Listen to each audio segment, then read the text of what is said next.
Pasca diangkatnya Nabi Isa ke langit setelah selamat dari kejaran kelompok Yahudi Bani Israel yang berusaha menyalibnya, sekitar 3 tahun setelahnya muncul sosok Yahudi bernama Paulus, atau dikenal sebelumnya dengan sebutan Saulus. Dia berasal dari Tatrus yang berada di daerah Turki sekarang. Saulus dari kalangan Yahudi yang sangat pandai terhadap ajaran kitab-kitab Taurat. Di sisi lain, Paulus merupakan sosok yang kejam dan jahat. Dia sangat membenci ajaran yang dibawa oleh Nabi Isa dan murid-muridnya. Paulus tidak segan memenjarakan orang-orang yang diketahui mengikuti ajaran Nabi Isa.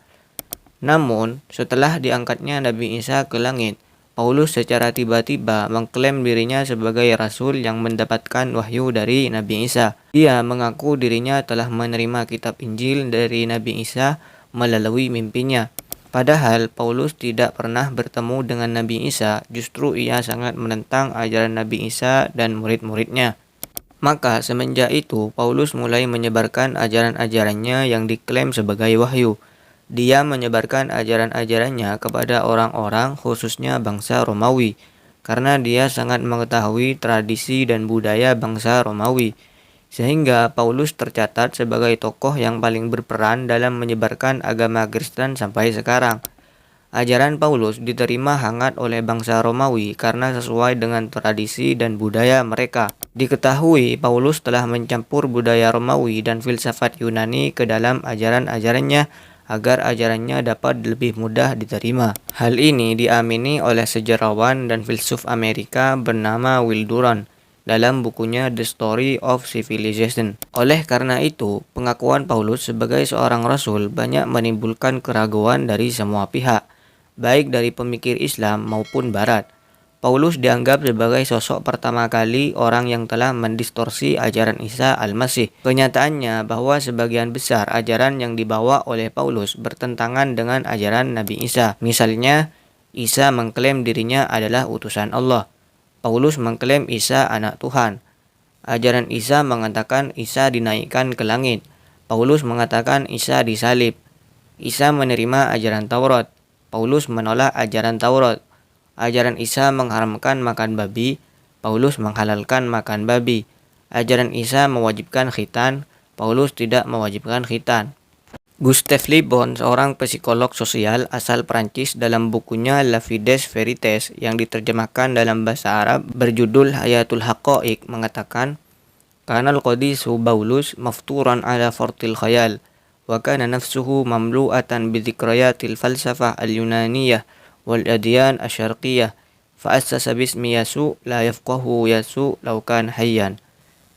Paulus dilahirkan dengan imajinasi yang sangat kuat, dan jiwanya penuh dengan kenangan tentang filsafat Yunani dan agama-agama Timur. Maka ia mendirikan ajaran atas nama Yesus yang tidak akan dipahami oleh Yesus sendiri jika dia masih hidup. Syekh Mutawalli Yusuf Shibli juga mengomentari tentang Paulus dalam kitabnya Adwa alal Masihiyah. Wa huna yajidul qari fajwah, dzalika anna Paulus intaqala faj'atan min aduwin ila nabiyyin wa min mubghidin ila musdirin lima abghadahu. Fahal Allahu yakhtaru anbiya'ahu minal asyrar awil khusum lidinihi. Di sini pembaca akan menemukan sebuah celah karena Paulus tiba-tiba beralih dari musuh menjadi nabi, dari yang membenci menjadi sumber bagi apa yang dia benci. Apakah Allah memilih nabi-nabinya dari orang-orang jahat atau musuh-musuh agamanya? Bahkan Syekh Muhammad Abu Zahra terang-terangan dalam kitabnya Muhadaratun 'alan Nasraniyah mengatakan, wa innahu idza lam yakun lirrisalati irhasad qabla talaqqiha la yakunu 'alal aqalli ma yunafiha wa yunaqiduha, walakin Paulus Abul Ajab istata'a an yatakallaba 'ala dhalikal ajab fi asrih wa an yafrida nafsahu 'alal masihiyyin min ba'di wa yahmiluhum 'ala nisyanil aqli 'indama yadrusun aqwalahu wa ara'ahu wa ta'alimahu. Dan sesungguhnya jika tidak ada tanda-tanda atau persiapan sebelum wahyu diterima, paling tidak ada sesuatu yang bertentangan atau membatalkannya.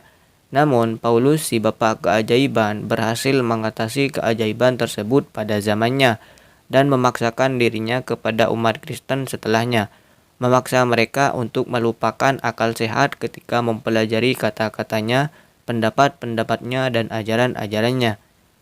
Kesimpulannya, Paulus yang menjadi penentang utama ajaran Isa dan murid-muridnya sangat diragukan pengakuannya sebagai rasul, apalagi seorang rasul yang mempunyai latar belakang pendosa. Apakah mungkin Tuhan menyerahkan agamanya kepada seorang pendosa, apalagi menjadikannya sebagai utusan?